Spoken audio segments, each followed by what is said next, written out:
வணக்கம். நித்யசுபம் சார்பில் உங்கள் நிஷா. இங்கு குறிப்பிடும் கணிப்புகள் அனைத்தும் பொதுவான ராசி மற்றும் லக்கணத்தை வைத்தே கணக்கிட்டுள்ளோம்.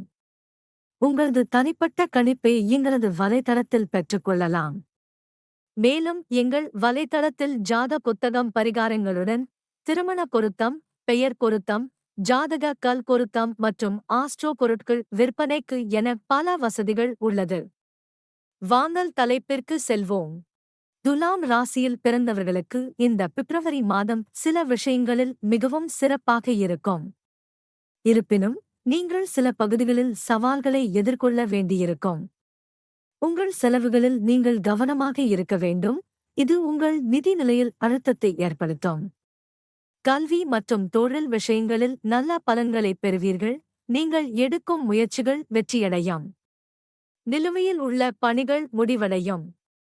இருப்பினும் நீங்கள் வெளிநாடு செல்ல முயற்சித்தால் சில தடைகளை சந்திக்க நேரிடும். சில ஆவணங்கள் இதற்கு பொறுப்பாகும்.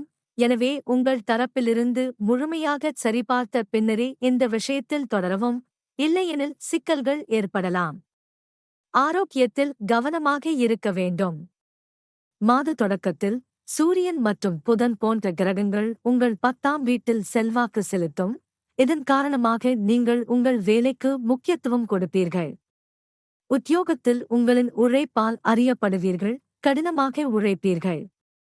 6வது வீட்டில் இருக்கும் ராகு பகவான் உங்களுக்கு சில எதிரிகளைத் தருவார். ஆனால் அவர்களில் யாரும் வெற்றி பெற மாட்டார்கள். நீங்கள் அவர்களை வெல்வீர்கள். வியாபாரிகளுக்கு இந்த மாதம் சாதகமாக இருக்கும். 7வது வீட்டில் குரு இருப்பதும் 7வது வீட்டில் 5ஆம் வீட்டில் அமர்ந்திருக்கும் சனி பகவானின் பார்வையும் உங்களை தொழிலில் முன்னேற்றத்தை நோக்கி அழைத்துச் செல்லும். உங்கள் திறமை மற்றும் அனுபவத்தின் அடிப்படையில் உங்கள் வணிகத்திற்கான புதிய திட்டங்களை உருவாக்குவீர்கள். அது சரியான நேரத்தில் செயல்படுத்தப்படும் மற்றும் உங்களுக்கு சாதகமாக இருக்கும். இது உங்கள் வணிகத்தில் நல்ல வருமானத்திற்கான வாய்ப்புகளை உருவாக்கும். படிப்பின் மீது நீங்கள் ஈர்க்கப்படுவீர்கள். உங்கள் மீதான சுமை அதிகரிப்பதால் படிப்பில் உங்கள் கவனமும் அதிகரித்து அதற்கு அதிக நேரம் ஒதுக்க முடியும். இதன் மூலம் உங்கள் பாடங்களை நன்கு புரிந்துகொண்டு தேர்வில் உங்கள் திறமையை வெளிப்படுத்த வாய்ப்பு கிடைக்கும். தேர்வில் நல்ல முடிவுகளை பெறுவீர்கள்.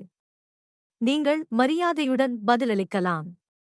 2ஆம் வீட்டின் அதிபதியான சூரிய பகவான் மாதத் தொடக்கத்தில் 4ஆம் வீட்டில் அமர்வதால் குடும்பம் மற்றும் நண்பர்களிடையே நல்லிணக்கம் உண்டாகும்.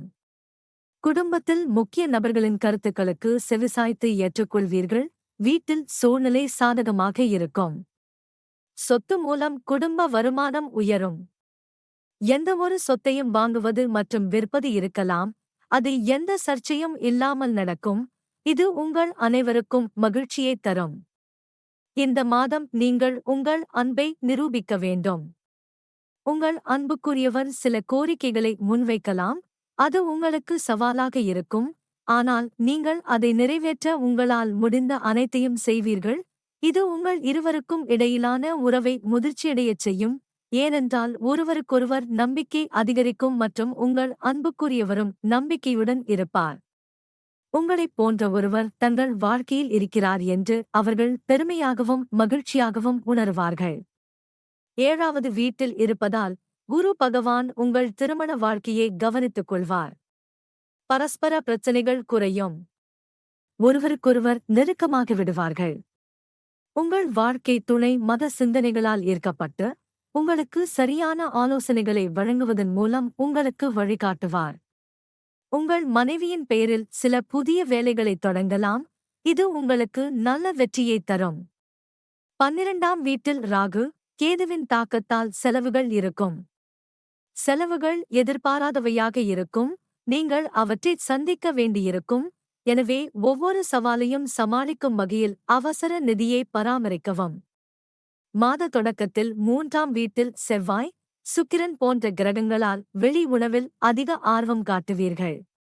அதிக பயணம் செய்வதில் கவனமாக இருப்பீர்கள். இதனால் உடல்நலக் கோளாறுகள் ஏற்படலாம்.